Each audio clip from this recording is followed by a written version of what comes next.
İsmim Ayhan. Yaklaşık 18 yıldır arıcılık yapıyorum. Geçimi arıcılıkla sürdürüyorum. Gördüğünüz gibi böyle yaylada doğal olarak bal yetiştiriyoruz. Müşterilerimize sunuyoruz. Müşterilerimiz de ballarımızdan çok memnun kalıyorlar. Çünkü doğal olduğu için bu şekilde üretimimizi devam ediyoruz. Kesinlikle katkı yoktur. %100 doğaldır ballarımız. Bizim ürettiğimiz 3 çeşit balımız var. Bir karakovan var, bir petek var, bir süzme var. Birinci balımız karakovan diyoruz. Bu şekilde. Bu her şey arıya ait. Her şey arı üretiyor. Mumundan tut balına kadar.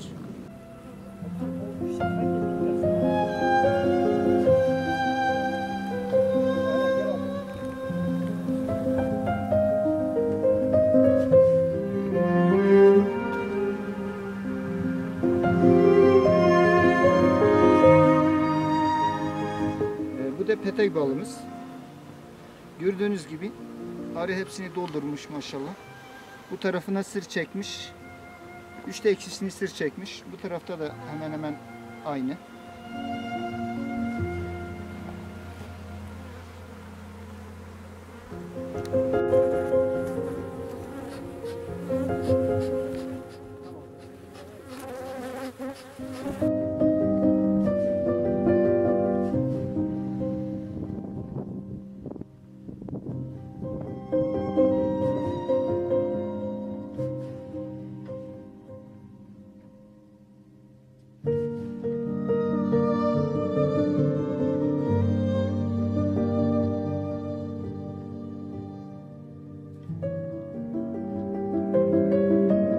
Bal satışlarında sıkıntı yaşıyoruz. Çünkü korsan arıcılar İran'dan bal mıdır, başka bir şey midir, nedir kimse bilmiyor. Getirip millete veriyorlar Hakkari balı diye. Bunda bayağı sıkıntı yaşıyoruz. Bal satışlarımızda bayağı sıkıntı oluyor bu ballar yüzünden. Yaklaşık 4 ay arı bakımını yapıyoruz. İlkbaharda Nisan'da başlıyoruz. Nisan ayında bahar bakımı, kovan temizliği, Mayıs, Haziran ayında da oğula çıkıyor arılarımız. Mevcut çoğaltıyor. Hem mum zamanı hem oğul zamanı. Ona göre biz de arı bakımımızı yapıyoruz. Bu mevsim kesim mevsimidir. Yaklaşık 15-20 gün sonra kesimi yapacağız. Ağustos'un sonu yani Eylül'ün başında kesimi yapacağız. Kovan dediğimiz her şey arıya ait. Yani mumutur, balıdır, her şey arıya ait. Petek dediğimiz kağıt kalınlığında fenli mum. Çıtaya takıyoruz. Arının mevcudunu çoğaltmak için. Normal arının ördüğü mum erkek arı yapıyor bıraktıkları yumurta. Oysa bizim taktığımız fenli mum işçi arıya çeviriyor, mevcudu çoğaltıyor. Arı için daha kolay oluyor. Ne kadar işçi arı olursa o kadar güzel bal geliyor. Bu şekilde siyah petekler tam sır çekmemiş. Bunları biz makineye vuruyoruz, süzme makinesi. Bunu da süzme olarak müşterilerimize sunuyoruz.